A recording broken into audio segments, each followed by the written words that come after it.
saying. I'm getting to this point where I'm not sure if I trust any male YouTuber now. Everyone's heard now, after years of speculation, Cody Ko did things with Tana Mongeau as a minor. And by did things, I mean technically it is SR, statutory. And I've seen other things come out as well, like his best friend is like, maybe is he acquitted or was he charged, but was a rapist. And I mean, the accounts of the person who was a victim to him, she was drugged up, and it's not looking good. And this man was invited to Cody Ko's and Kelsey's wedding. One seems to have like a parasocial relationship with the YouTubers, content creators. But it was just interesting to see how a guy who's deemed as one of the good ones has had his, I guess, downfall and the illusion of being one of the good ones, which I sometimes think might actually be worse than people who are openly misogynistic. It's interesting, well, it's not interesting, it is sad to see that Tana Mongeau is completely berated. Her character is completely berated because she's deemed as an unreliable source, or it's been going around that she's the imperfect victim. But she was a victim and she was a child. A lot of her content when she was younger, yeah, it was controversial. I mean, she has a podcast called Cancelled. But I think she's actually grown a lot for the past few years. And she's obviously came out of a place of trauma. Her background seems quite complex. But I think the lies, and I think she's more of an exaggerator of truth. That does not compare to the same crime as rape or dating a minor. It just goes beyond me that, I mean, also people are like, 17, 18, is there much of a difference? The fact that you have to kind of justify an age limit says there is like there's something morally, like, apparently it varies between states. Even in the UK, it is the age of consent is 16, but that is for over 16. That's for over teenagers. That's for other people probably between 16 and 18. That is not meant to be for people in your 20s. I'm 24 now.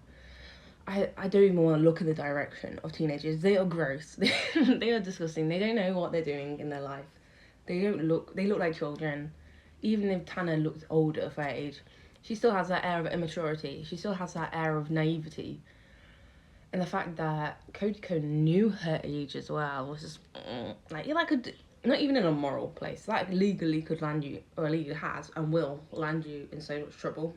But from a moral place, as he was kind of the morality police. And a lot of people are like, oh, why didn't Tana speak about it before?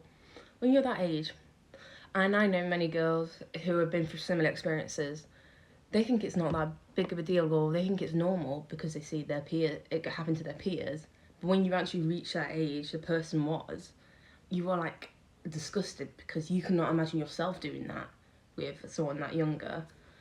And how much you have changed throughout those years. Yeah.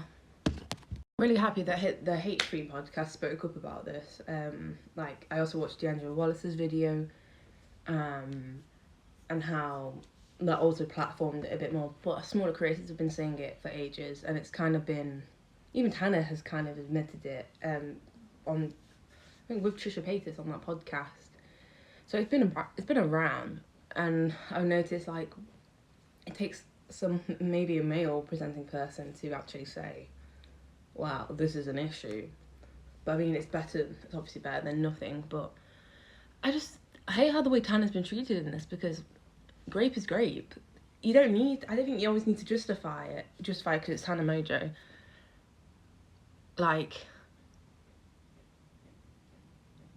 you'd have to say, well, she's kind of a cancelable person, or like, despite her flaws, or like, she's the imperfect victim. She's just a victim, I think. I don't think you need to really qualify it anymore. Like, it is what it is, just what it says on the tin. Kind of evidences it in a previous video.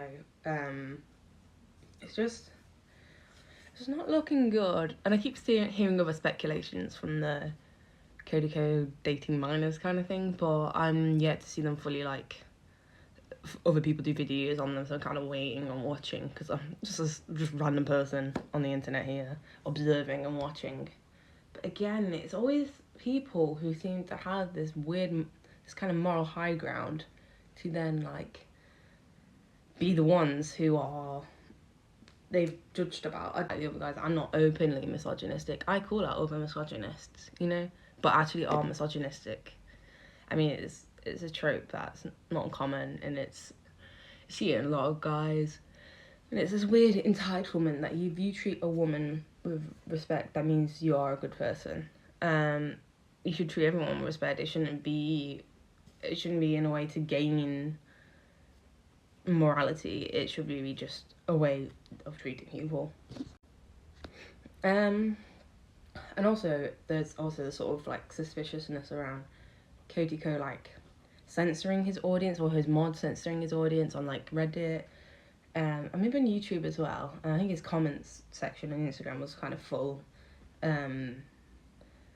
Yeah, it's just, and then people going over to his wife channel. I mean, and his wife, they've just had a kid as well, so it's gonna be hella stressful. But I guess I feel a lot of people feeling sorry for Kelsey, and Kelsey seems nice, but I mean, I wonder how she's dealing with it. But also, is she a bit complicit in a sense of, not of the act, but the fact that she allowed Cody Ko's best friend, who is accused or maybe has been charged, I don't know, it's something to do with he knows people in the college, so he might not actually been charged. But anyway, is accused of rape. How she's allowed that in the first place, and within the vicinity, obviously, her having children. But maybe this is taking a knock on the relationship, I don't know. But she seemed lovely, so... yeah, it's a lot. Unfortunately, this isn't uncommon in society. It is very common in the UK. And I think these people who are perpetrators need help. I don't want to justify them in any way, but I think they need psychological help, because they're obviously at some weird form of arrested development. I also think we live in a speedophile culture, and we need to really tackle that, because unfortunately this incident of Tana and Cody is just a case study on what's happening in society right now. We need to get to grips with it somehow, and again, stop blaming the victims. I'm also aware that this isn't my usual content, but I just wanted to actually talk about it, because it's been something that I've been watching a lot about, and I just think it reminds me so much of the world.